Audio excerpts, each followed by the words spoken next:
GAMA 2017 is happening this week, and there's some exciting news coming from there. Stay tuned to find out what.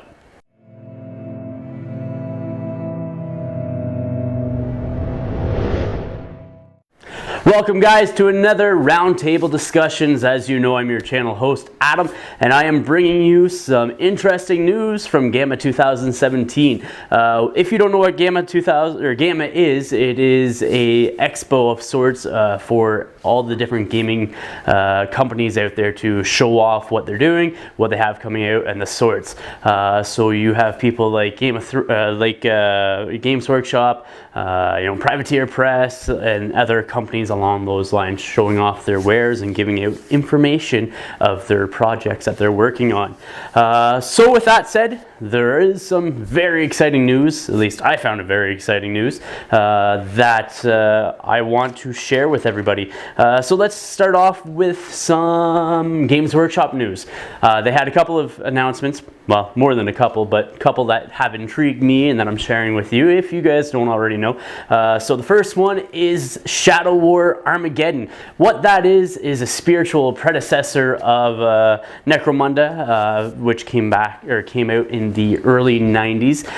It is a two-player box set. It comes with two separate factions in there. It comes with the Blood Angel Scouts and the Orc Boys, but also on top of that, it also comes with a very nice terrain piece. It looks like there's two chimneys as well as a walkway, and there looks to be like some little like dangling spider object hanging from one of the walkways there. It could be a trap, who knows? But the thing about Necromunda, if you've never tried it before, what it is focuses on more of like a skirmish level gaming instead of a large scale like 40k. So you have a handful of troops, maybe 12 at most, and some of the things that carry over from the Necromunda into the Shadow War Armageddon is that there are you do earn experience, you do level up and modify your troops and characters. So I did name two factions that you could play already. Scouts. More specifically, they have Blood Angel Scouts in the box set, but I think it's generalized to Scouts, Space Marine Scouts, and Orc Boys, but there's also more. They also have the Skitarii Rangers, the Cultists, the Necrons, I believe Immortals and Warriors.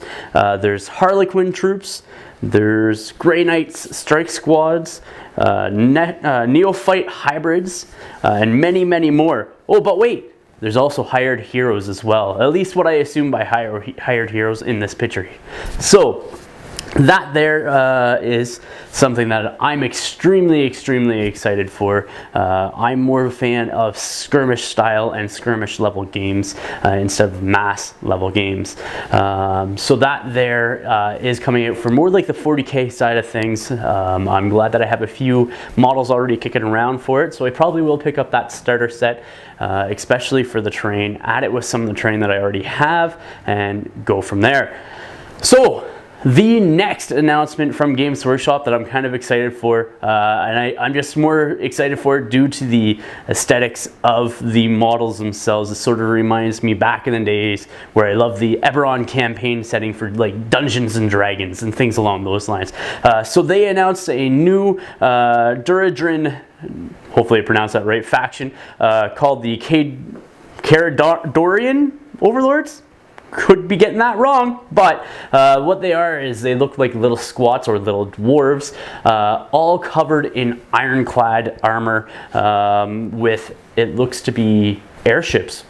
Pretty cool. Lots of mechanics, or mechanical sort of objects on them, or alchemical objects in some of their descriptions.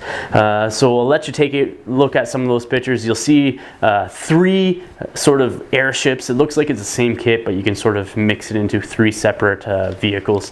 Then you'll see some jump troops, I would assume, or some sort of flying troops. And these troops armed with like spears and little handguns, stuff like that. They're basic foot troops. Again, they have some sort of range attack and the melee attack, obviously, and then you have the range heavy unit as well. It appears to me that this new faction is very heavily influenced and arranged, hence why they're so like advanced in their technology and their studies, and that is really intriguing to me. So they should be coming out sometime, hopefully soon. And just to go back to the Shadow Wars, that has a release date for April as well. Not sure the exact date in April, but it will be in April. So those are a couple of things that I'm interested in, that I've heard from GAMA 2017, and more specifically Games Workshop. But the next one has me super excited. I'm a big Game of Thrones fan on TV, or should I say A Song of Ice and Fire. I've read all the books that are up to date. I have like the history sort of book, which goes into a ton of the histories for it. And CoolMiniOrNot has, I guess, the license to making a Song of Ice and Fire miniature game. So I heard about this months ago from a retailer in the Barrie, Ontario area. He told me about it, and I knew that Dark Sword had miniatures already for it, and so CoolMiniOrNot and Dark Sword have paired up to make this game, a Song of Ice and Fire tabletop miniature game. And so it's quite interesting. What it is it's more like a regimental or mass combat where you're controlling like a whole entire army. These, if I have to compare it to anything, I have to compare it to sort of like Warhammer Fantasy with the trays, or War of the Ring, which is also a tray-based game and made around mass combat. And so you'll see that in the picture here, it does have a display of, it looks like, you know, three rows of 4 people, and so it's like 12 models per tray. So that's pretty interesting. So the whole tray-based movement allows you to move your entire army. Instead of one individual at a time, you can move everybody. So it's a little bit quicker to move that way. The models themselves are quite interesting. I think so far it looks like there might be Jaime Lannister or Gregor Clegane, the mountain that rides. And I'm for the Lannister side of things, and for the Stark side of things, I think they also have Great John Umber, which is one of the Stark's allies. But I'm not too sure about that because he's supposed to use like a great sword, and the picture here has a couple of axes, so I'm not sure. But the starter box is set to come out in 2018. There will be a Kickstarter in the 3rd quarter of this year, so that's July to September-ish, so coming up very soon. I plan on jumping on that. The starter set is Starks versus Lannisters, and it would appear that, you know, the game itself, the heroes will influence your warriors, maybe give them extra abilities. That's more of a hitting power. I'm not sure. But I'm looking forward to getting more news, and it is something that I think will do very well for CoolMiniOrNot.